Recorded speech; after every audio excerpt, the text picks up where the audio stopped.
Hi all, key ലേണിംഗിന്റെ പുതിയൊരു വീഡിയോയിലേക്ക് എല്ലാവർക്കും സ്വാഗതം. അപ്പൊ നിങ്ങളൊക്കെ LP UPയുടെ ഇന്റർവ്യൂവിനായിട്ട് തയ്യാറെടുത്തിരിക്കുന്നവരാണ് അല്ലെ? അപ്പൊ ഒരുപാട് കാര്യങ്ങൾ നമ്മൾ പഠിച്ചുകൊണ്ടിരിക്കുന്നവരാ. അപ്പൊ എല്ലാവർക്കും എന്തൊക്കെ ക്വസ്റ്റ്യൻ ആയിരിക്കും ചോദിക്കാൻ വരിക എന്നൊക്കെ ഉള്ള ടെൻഷനൊക്കെ നിങ്ങളുടെ ഉള്ളിലുണ്ടാവും. എന്നാലും ഇന്ന് നമുക്ക് അതിനകത്ത് സാധാരണയായി സ്ഥിരമായി ചോദിച്ചു വരുന്ന ഒരു ടോപ്പിക്കിനെ പറ്റി നമുക്ക് ഡിസ്കസ് ചെയ്യാം. എല്ലാവരും നല്ലവണ്ണം പ്രിപ്പറേഷൻ മുന്നോട്ട് തന്നെ കൊണ്ടുപോവുക. നമ്മുടെ ലക്ഷ്യം എന്താണെന്ന് എല്ലാവർക്കും 14 മാർക്ക് തന്നെ വേണം എന്നുള്ളൊരു മേടിക്കണം എന്നുള്ളൊരു ആത്മവിശ്വാസത്തോടു കൂടി ഒക്കെ തന്നെ നിങ്ങളൊക്കെ മുന്നോട്ട് പോവുക. അപ്പൊ നമുക്ക് നമ്മുടെ ടോപ്പിക്കിലേക്ക് പോവാം.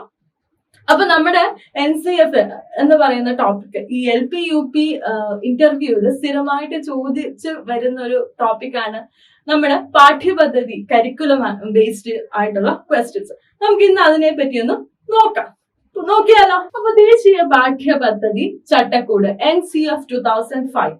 അപ്പൊ നമുക്കറിയാം നമ്മുടെ കരിക്കുലത്തില് ഏറ്റവും ഇമ്പോർട്ടന്റ് ആയിട്ടുള്ള ഒരു സ്ഥാനം വഹിക്കുന്ന ആളാണ് NCF 2005 അല്ലെ, നാഷണൽ കരിക്കുലം ഫ്രെയിംവർക്ക്. 2005 നിലവിൽ വന്ന ദേശീയ പാഠ്യപദ്ധതി എന്ന് പറയുന്ന സാധനം നമ്മുടെ സിലബസിലൊക്കെ ഏറ്റവും ഇമ്പോർട്ടന്റ് ആയിട്ടുള്ള ഒരു ഭാഗം വഹിക്കുന്നവരാണ്. സ്ഥിരമായി ചോദ്യം, നമ്മൾ റിട്ടൺ എക്സാമിനൊക്കെ ആണെങ്കിലും സ്ഥിരമായ ചോദ്യങ്ങൾ നമുക്ക് ഇതിൽ നിന്ന് പ്രതീക്ഷിക്കാറുണ്ട് അല്ലെ. നമുക്ക് നോക്കാം എന്താണെന്നതൊന്ന് അല്ലെ. അതിനു മുമ്പ് ഉണ്ടായിരുന്ന കരിക്കുലത്തേക്ക് ഒന്ന് അപ്ഡേറ്റ് ചെയ്തിട്ട് 2000-ലും ഒക്കെ ഉണ്ടായിരുന്ന കരിക്കുലത്തിലെ അപ്ഡേഷൻ ഒക്കെ നടത്തി വന്ന ഒരു കുറേയും കൂടെ സ്റ്റുഡന്റ് ഫ്രണ്ട്ലി ആയിട്ടുള്ളൊരു കരിക്കുലം തന്നെയാണ്, കരിക്കുലം ഫ്രെയിംവർക്ക് ആണ് നമ്മുടെ 2005 NCF പദ്ധതി അല്ലെ.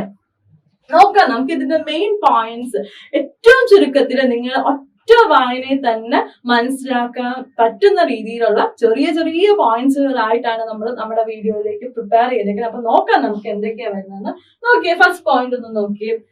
ഇനി അതിനു മുമ്പ് എന്താണ് 2005 പാഠ്യപദ്ധതി എന്ന് പറയുന്നതിന് മുമ്പ് കരിക്കുലം എന്താണെന്നും കൂടെ നമുക്കൊന്ന് പറഞ്ഞിട്ട് പോവാം. എന്താണ് കരിക്കുലം? നിങ്ങൾക്ക് എല്ലാവർക്കും അറിയാവുന്ന ഒരു കാര്യമാണ് അല്ലെ. അതായത് നമ്മുടെ ആ ഒരു അക്കാഡമിക് ഇയറിൽ എന്തൊക്കെ സ്കൂളുമായിട്ട് നടക്കുന്ന എല്ലാ പ്രവർത്തികളെയും കൂടെ നമ്മൾ ഒരുമിച്ച് പറയുന്ന ഒരു കാര്യമാണ് കരിക്കുലം അല്ലെങ്കിൽ പാഠ്യപദ്ധതി എന്നൊക്കെ പറയും.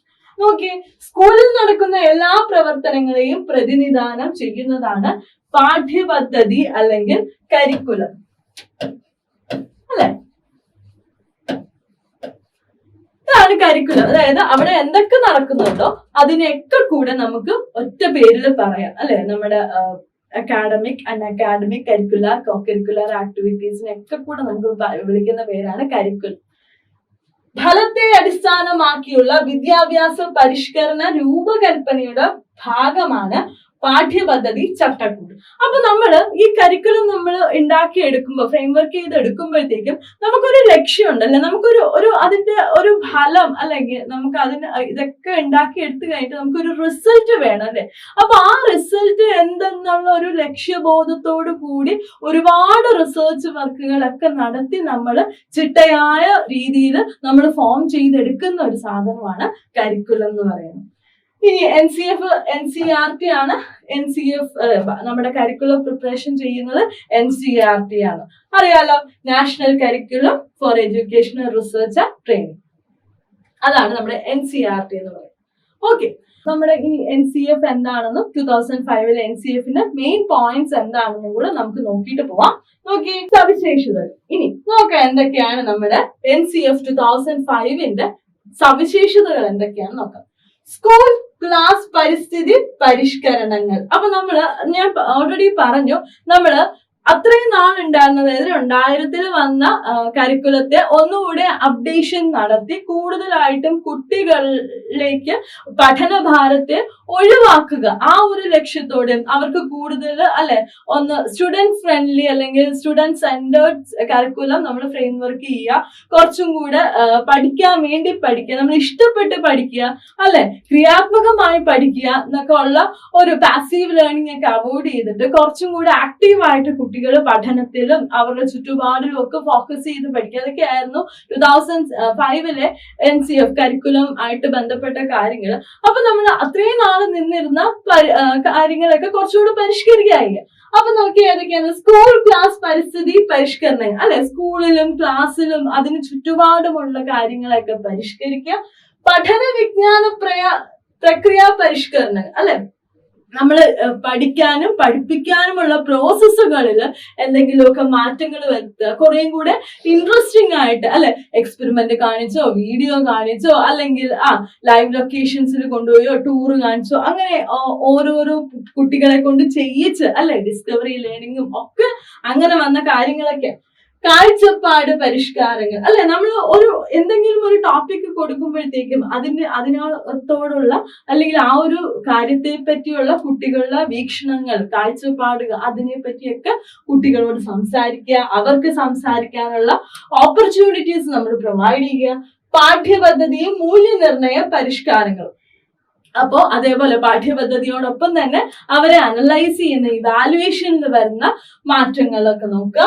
വ്യവസ്ഥാപരമായ പരിഷ്കരണങ്ങൾ, അതിന് ചുറ്റുപാടുമുള്ള കാര്യങ്ങൾക്കൊക്കെ വന്ന പരിഷ്കരണങ്ങൾ. അപ്പൊ ഇത്രയായിരുന്നു NCF 2005 സവിശേഷതകൾ എന്ന് നമുക്ക് പറയാവുന്ന.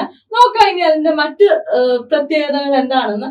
ലക്ഷ്യങ്ങൾ ഞാൻ ഓൾറെഡി പറഞ്ഞു. ലക്ഷ്യം എന്ന് പറയുമ്പോൾ നമ്മുടെ ഏറ്റവും ബേസിക് ആയിട്ടുള്ള ഏറ്റവും പ്രധാനപ്പെട്ട ലക്ഷ്യം എന്ന് പറഞ്ഞു കഴിഞ്ഞാൽ അധികം ഭാരമില്ലാതെ പഠിക്കുക എന്നുള്ളതാണ്. അതായത് സിലബസ് ഏറ്റവും സിംപ്ലിഫൈ ചെയ്ത് എന്നാൽ കണ്ടന്റുകളൊക്കെ ഉൾപ്പെടുത്തി അല്ലെ, പക്ഷെ കുട്ടികൾക്ക് ഒട്ടും ഭാരമില്ലാത്ത തന്നെ അയ്യോ എനിക്ക് ഓവർലോഡ് ആണ് എന്നുള്ളൊരു ചിന്ത മാറ്റി അവർക്ക് കുറച്ചും കൂടി ഈസി ആയിട്ട് ആക്സസിബിൾ ആയിട്ട് കുട്ടികളെ കൊണ്ട് ആ ഒരു കണ്ടന്റ് അല്ലെങ്കിൽ ആ സ്കൂളൊക്കെ അവരെ ശരിക്കും എൻജോയ് ചെയ്ത് ആ ഒരു എൻവിറോൺമെന്റ്, ആ ലേണിംഗ് സിറ്റുവേഷൻ അവർ എൻജോയ് ചെയ്തുകൊണ്ട് തന്നെ പഠിക്കാൻ മുന്നോട്ട് പോവുക എന്നുള്ള ലക്ഷ്യമായിരുന്നു നമ്മുടെ കരിക്കുലത്തിന്റെ. അടുത്തതൊക്കെ വിവേചനമില്ലാതെ ഗുണനിലവാരമുള്ള വിദ്യാഭ്യാസം. അപ്പൊ നമുക്കറിയാം നമ്മുടെ ക്ലാസ് റൂമിൽ അല്ലെങ്കിൽ നമ്മുടെ സ്കൂളുകളിൽ പല തരത്തിലുള്ള കുട്ടികൾ അല്ലെ, നാനാ വിഭാഗ കുട്ടികൾ വരുന്ന ഒരു സ്ഥലമാണ് സ്കൂൾ എന്ന് പറയുന്നത്.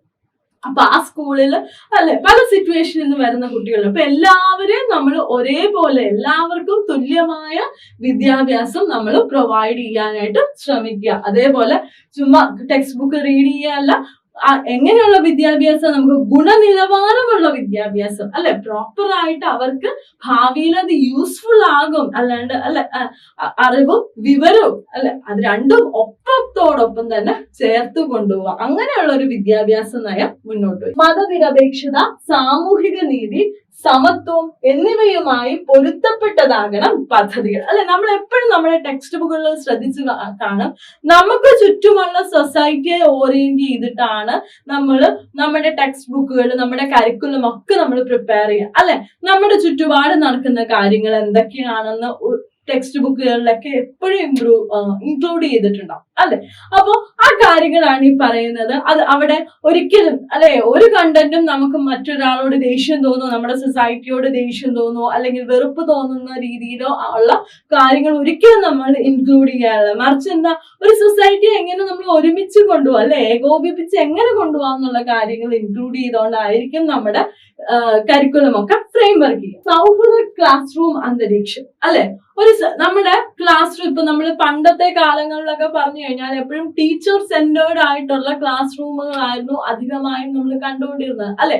അതിൽ നിന്ന് ഒത്തിരി മാറി ഇപ്പോഴോ ചൈൽഡ് സെന്റേർഡ് ആയിട്ടുള്ള ക്ലാസ് റൂമുകളാണ് നിലവിലുള്ളത് അല്ലെ. എന്തുകൊണ്ടാണ്? നമ്മുടെ ഈ ഒരു കരിക്കുലം അതിനെയാണ് കൂടുതലും ഫോക്കസ് ചെയ്യുന്നതും ഇംപ്ലിമെന്റ് ചെയ്യാൻ ആവശ്യപ്പെടുന്നതും പറഞ്ഞതും സെന്റേർഡ് ആയിട്ടുള്ള ക്ലാസ് റൂമുകളാണ്. എന്താ, നമ്മുടെ കുട്ടികൾക്കും അല്ലെ ഇവിടെ ഒരു വൺ മാൻ ഷോ നടത്തുന്നത് പോലെ ടീച്ചർ കുറെ കാര്യങ്ങൾ വന്ന് പറഞ്ഞിട്ട് പോകുന്നു, അത് മുഴുവൻ ഇങ്ങനെ സ്പൂൺ ഫീഡിങ് പോലെ വിഴുങ്ങി കുട്ടികൾ ഇരിക്കേണ്ടതിന് പകരം അവരുടെ അഭിപ്രായങ്ങളും തുറന്നു പറയാനുള്ള സ്വാതന്ത്ര്യവും കുട്ടികൾക്ക് ഉണ്ടാകുക. അതാണ് ഈ ക്ലാസ് റൂം കുറേം കൂടെ നമ്മൾ സൗഹൃദപരമായി മാറുമ്പോൾ അവരുടെ അഭിപ്രായങ്ങള്, എന്തെങ്കിലും അഭിപ്രായ വ്യത്യാസങ്ങൾ ഉണ്ടെങ്കിൽ അത് ഒക്കെ പറയാനുള്ള ഒരു എനർജി, ഒരു കോൺഫിഡൻസ് അല്ലെ, ഇതൊക്കെ കുട്ടികളിൽ നമുക്ക് കാണാൻ പറ്റും. അപ്പൊ ഇതൊക്കെ ഒരു ആക്റ്റീവ് ലേണിംഗിന്റെ ഒരു എക്സാമ്പിൾ അല്ലെ. ആക്റ്റീവ് ലേണിംഗിലേക്ക് കുട്ടികളെ നയിക്കുകയും കൂടിയായിരിക്കും ചെയ്യുക. അപ്പൊ അതാണ് പറയുന്നത്. ഇനി അടുത്ത നോക്കിയേ, പഠിക്കൽ അല്ലെ, നമ്മൾ ചുമ്മാ അല്ലെ പഠിക്കാൻ വേണ്ടി പഠിക്കുക അല്ലെ, നമ്മൾ ആ ഒരു പ്രോസസ്സിനെ നമ്മൾ അറിഞ്ഞ് നമ്മൾ ഇഷ്ടപ്പെട്ട് എന്താണെന്ന് മനസ്സിലാക്കിക്കൊണ്ട് നമ്മൾ അത് സ്വായത്തമാക്കുക. അതാണ് പഠിക്കൽ എന്ന് പറയും. അടുത്ത നോക്കിയേ, ജനാധിപത്യ മൂല്യങ്ങളോടുള്ള പ്രതിബദ്ധത വളർത്തൽ. അപ്പൊ ഇത്രയൊക്കെ നമുക്ക് മനസ്സിലാക്കി കഴിഞ്ഞു കഴിഞ്ഞാൽ നമ്മുടെ ജനാധിപത്യം എന്താണെന്നും അല്ലെ, നമ്മൾ ജനാധിപത്യ രാജ്യത്താണ് ജീവിക്കുന്നതെന്നും അതിന്റെ പ്രത്യേകതകൾ, അതിന്റെ ഗുണങ്ങൾ, അതിന്റെ സവിശേഷതകൾ, നമുക്ക് നമ്മുടെ ചുറ്റുപാടും നമ്മുടെ സൊസൈറ്റിയോടുള്ള നമുക്കൊരു പ്രതിബദ്ധതയുള്ള ഒരു പൗരനായി തീരണമെന്ന് നമുക്ക് തന്നെ, അല്ലെങ്കിൽ ഇതൊക്കെ കഴിഞ്ഞാൽ കുട്ടികൾ ഓട്ടോമാറ്റിക് ആയിട്ട് ഇതൊക്കെ മാറുകയും ചെയ്യും. ഓക്കെ, ക്ലിയർ ആണല്ലോ, സിമ്പിൾ അല്ലേ? അപ്പൊ എന്തൊക്കെയാണ് ലക്ഷ്യങ്ങൾ ഒന്നുകൂടെ നോക്കുക.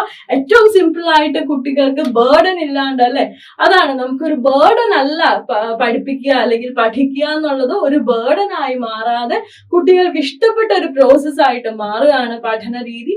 അവരെ പഠിക്കാൻ വേണ്ടി പഠിക്കുകയാണ് അല്ലെ. അതേപോലെ ഒരു സൗഹൃദപരമായ ക്ലാസ് റൂമുകൾ ഫോം ചെയ്യുന്നു, അവർക്ക് അവരുടെ ഐഡിയാസിനെ എക്സ്പ്രസ് ചെയ്യാൻ പറ്റുന്നു. ഇതൊക്കെയായിരുന്നു നമ്മുടെ NCF-ന്റെ ലക്ഷ്യങ്ങൾ എന്ന് പറയുന്നത്. അടുത്തതിലേക്ക് പോവാം, മാർഗനിർദ്ദേശ തത്വം നോക്കാം. ഇതും ഈ പറയുന്ന പോലെ നമ്മൾ പറഞ്ഞു വന്ന കാര്യങ്ങളൊക്കെ തന്നെയാണ് പറയുക. ഒന്നുകൂടെ ഒന്ന് ഹൈലൈറ്റ് ചെയ്ത് പറഞ്ഞു പോകാം. സ്കൂളിന് പുറത്തുള്ള യഥാർത്ഥ ജീവിത ഉദാഹരണങ്ങളുമായി പഠനത്തെ ബന്ധിപ്പിക്കുന്നു അല്ലെ.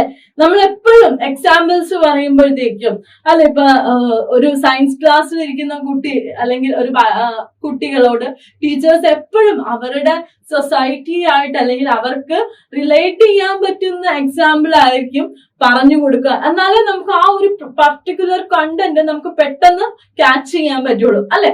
നമ്മളിപ്പോ മോഷനെ പറ്റി പറയുമ്പോ നമ്മള് ബസ്സിലെ എക്സാമ്പിൾ ഒക്കെ പറയും അല്ലെ. എന്തുകൊണ്ടാ പെട്ടെന്ന് നമുക്ക് ക്യാച്ച് ചെയ്യാനായിട്ട്, പെട്ടെന്ന് മനസ്സിലാക്കാനായിട്ട് പറ്റുന്നത് എന്തുകൊണ്ടാ? നമുക്കത് ഫീൽ ചെയ്യാം, നമ്മൾ അനുഭവിച്ചവർക്ക് അത് മനസ്സിലാവും എന്നുള്ളത് കൊണ്ടാണ് അല്ലെ. അപ്പൊ നമുക്കെപ്പോഴും നമ്മളെ ഓറിയന്റ് ചെയ്ത് അല്ലെങ്കിൽ നമുക്ക് ചുറ്റുമുള്ള കാര്യങ്ങളെ റിലേറ്റ് ചെയ്ത് പറയുമ്പോഴത്തേക്കും പെട്ടെന്ന് ആ ഒരു കണ്ടന്റിനോട് നമുക്ക് ഇഷ്ടം തോന്നുകയും ചെയ്യും, മനസ്സിലാകുകയും ചെയ്യും.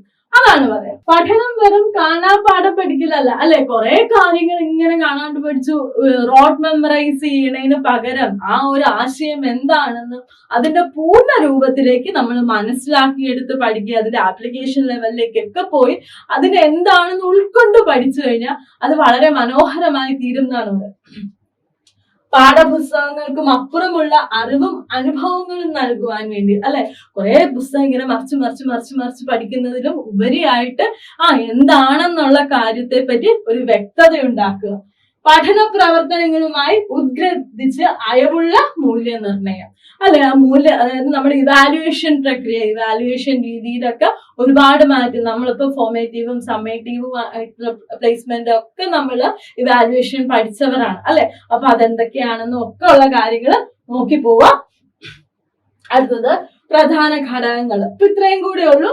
നോക്കി എന്തൊക്കെയാണ് മെയിൻ ആയിട്ടുള്ള കോണ്ടെക്സ്റ്റുകൾ, എന്താണ് 2005 NCF കൊടുത്തേക്കുന്ന ചില പ്രധാന കോണ്ടെക്സ്റ്റുകളാണ്. എന്തൊക്കെയാണ് നോക്കിയേ. സാമൂഹിക സന്ദർഭം, സോഷ്യൽ കോണ്ടെക്സ്റ്റ് അല്ലെ. നമ്മൾ എപ്പോഴും ഞാൻ ആദ്യം പറഞ്ഞ പോലെ നമുക്ക് ചുറ്റുമുള്ള പല രീതിയിലുള്ള സാഹചര്യത്തിൽ നിന്ന് വരുന്നവരാണ് നമ്മുടെ ചുറ്റുമുള്ള ആൾക്കാർ അല്ലെ, ജീവിക്കുന്നവരാണ്. അപ്പോ ആ പല രീതിയിലുള്ള പല സാഹചര്യത്തിലുള്ളവരെയും എല്ലാവരെയും നമ്മൾ ഈ ഒരു എഡ്യൂക്കേഷണൽ സിസ്റ്റം, അതിന്റെ ഇമ്പോർട്ടൻസ്, അതിന്റെ എന്താണ് ഇംപ്ലിമെന്റേഷൻ, ഇതൊക്കെ ആ ഒരു ഇമ്പോർട്ടൻസ് നമ്മുടെ ലൈഫിൽ എഡ്യൂക്കേഷനുള്ള ഇമ്പോർട്ടൻസ് മനസ്സിലാക്കി കൊടുക്കുക, അത് എല്ലാവരിലേക്കും എത്തിക്കാനുള്ള സാഹചര്യം ഉണ്ടാക്കി കൊടുക്കുക. അതായിരുന്നു സോഷ്യൽ കോണ്ടെക്സ്റ്റ് അല്ലെങ്കിൽ സാമൂഹിക സന്ദർഭം. പഠനവും അറിവും നമ്മൾ നേരത്തെ പറഞ്ഞ പോലെ റോഡ് മെമ്മറൈസേഷൻ എന്നുള്ള കാര്യം മാറ്റി നമ്മൾ പഠിക്കുന്നതിനെ കുറിച്ചുള്ള ഒരു ബോധം, ഒരു അവബോധം ഒക്കെ നമ്മൾ ഉണ്ടാക്കിയെടുക്കുക. സജീവ പഠിതാക്കളുടെ പ്രാഥമികത, the primacy of active learners അല്ലെ. നമ്മൾ എപ്പോഴും നമ്മൾ ആരാണോ പഠിക്കുന്നത്, നമ്മൾ എപ്പോഴും പഠനത്തെ ഫോക്കസ് ചെയ്തുകൊണ്ട് അല്ലെ, കുട്ടികളെ ഫോക്കസ് ചെയ്തുകൊണ്ടാണ് നമ്മൾ നമ്മുടെ കരിക്കുലം ഒക്കെ ഫ്രെയിം വർക്ക് ചെയ്യുന്ന. അപ്പൊ അത് അവർക്ക് കൊടുക്കുന്ന ഇമ്പോർട്ടൻസ്.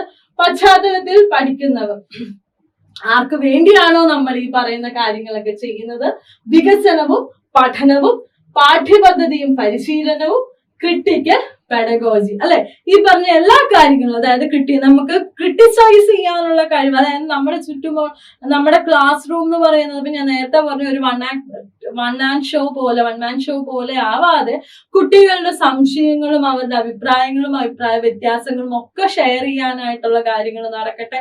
അതേപോലെ തന്നെ ഡിസ്കഷൻസ്, ഗ്രൂപ്പ് ഡിസ്കഷൻസ്, അതെ ഡിബേറ്റ്സ് അല്ലെ, ക്വിസ്, അങ്ങനെയുള്ള കാര്യങ്ങളിലൊക്കെ ഇംപ്ലിമെന്റ് ചെയ്യുക.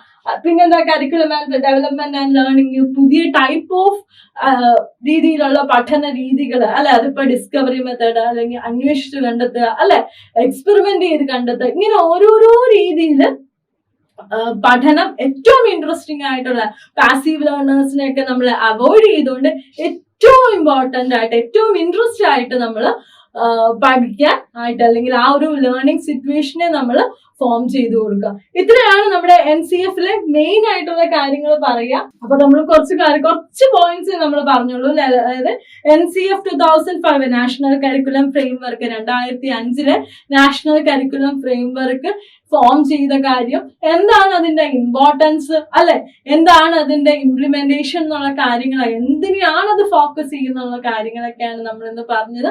അപ്പൊ ഇതുപോലുള്ള വീഡിയോസുമായിട്ട് നമുക്ക് ഇനിയും കാണാം. Thank you.